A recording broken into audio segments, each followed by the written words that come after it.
México es muchos Méxicos. ¿A qué me refiero con esto? A que es un proceso histórico y está conformado por muchas historias.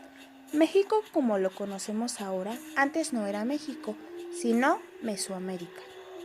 Nuestras historias dependen de tres conceptos fundamentales para la creación.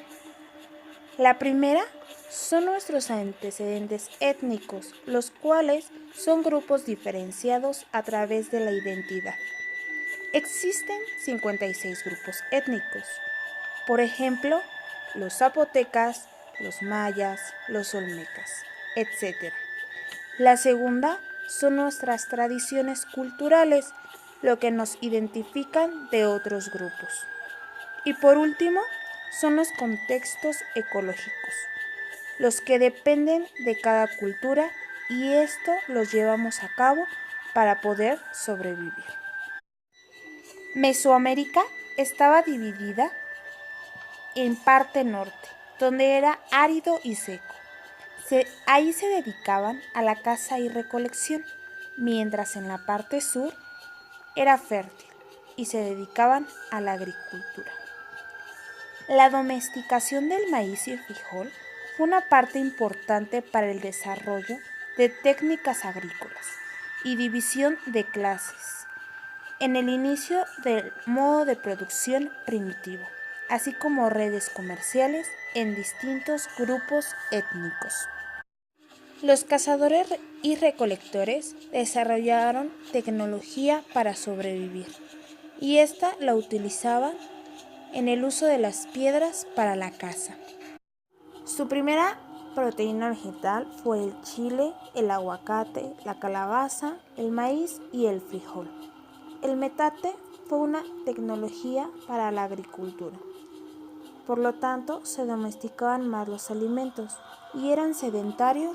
Las plantas las ocupaban para algo medicinal y se empezó a hacer el sacrificio humano, lo que era un ritual y una regularización de la nación. El 90% de los asesinatos de todas las regiones son aldeas, promedio de 10 a 12 hogares y una población total de 50 a 60 personas. Los orígenes de la diversidad regional fue Monte Albán, montaña pedregosa, sin agua y deshabitada.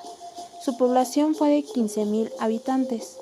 Primera gran civilización en Mesoamérica, que había militares para conquistar poblados que pedían un tributo y una ofrenda.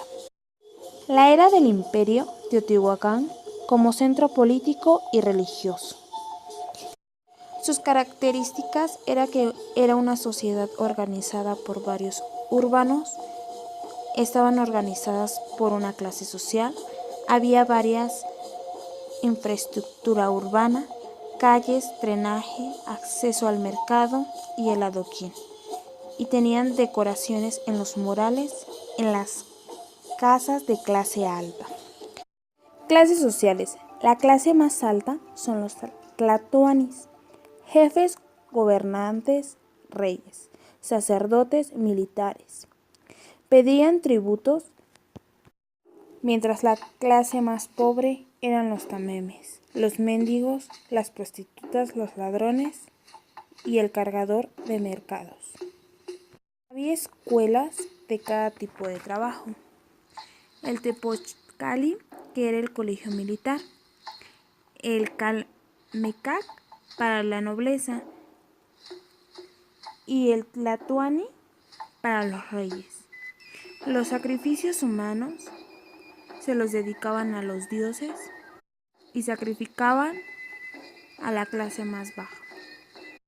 La consolidación de la conquista fue por el año de 1530 a 1560 y Hernán Cortés perdió y a eso se le llama la Noche Triste. De ahí se empieza a dar identidad y estilos europeos, como el barroco, la arquitectura y su música. Nos trae la religión católica y así se empieza a formar nuestra identidad. Dependencia. Se trata de un periodo de transición en el que el liberalismo y el nacionalismo empiezan a imponerse en el escenario internacional y se forjan los nuevos estados-nación. En la Nueva España había criollos que eran hijos de españoles nacidos en América. También había burgueses, religiosos y militares. La burguesía criolla estaba formada por sacerdotes, como Hidalgo y Morelos, militares, como Aldama, Iturbide y Allende, y nobles, como Josefina Ortiz de Domínguez. Surgieron ideas nuevas de la filosofía, como la igualdad, la justicia, la democracia, la soberanía y la libertad. Llegaron a manos de la burguesía criolla, pero temían que esas ideas llegaran a la Nueva España, porque así surgiría una revolución. De estas ideas surgieron liberales y los conservadores. Los liberales querían cambios, proponían una república, tolerancia religiosa e igualdad de razas en los ciudadanos. Los conservadores no querían que nada cambiara, estaban a favor de la monarquía católica, que siguiera habiendo vínculo y desigualdad de razas. Alrededor del 60% de la población eran indígenas. El 8 de junio de 1808 llegó la noticia de que Carlos IV renunciaría al trono y en su lugar llegaría su hijo Fernando VII, el rey Fernando VII de España. Francia invade España y mete a la cárcel a Fernando VII y Napoleón III se queda con el trono, ya que Francia tenía problemas con Inglaterra y le pidió ayuda a España. Como España se negó, Francia los invadió y los obligó a que los apoyaran. España les aumentó impuestos a América, pero los criollos brindaron fidelidad a Fernando y por lo tanto estaban contra de Napoleón. El 15 de septiembre de 1808 fue el primer intento de la independencia en Valladolid, ahora Morelia. De 1808 a 1810 llega a Hidalgo doña Josefa Ortiz de Domínguez y Allende. El inicio de la independencia como tal fue el 8 de diciembre. En la feria de San Juan de los Lagos los descubren e inicia Dolores Hidalgo el 16 de septiembre. Hidalgo dice 3 frases célebres. Muera el mal gobierno. Vamos a coger gachupines y viva el rey VII. Hidalgo no quería la independencia, sino que liberaran al rey Fernando. El ejército de Hidalgo, el ejército de Allende, surge María Morelos y Pavón.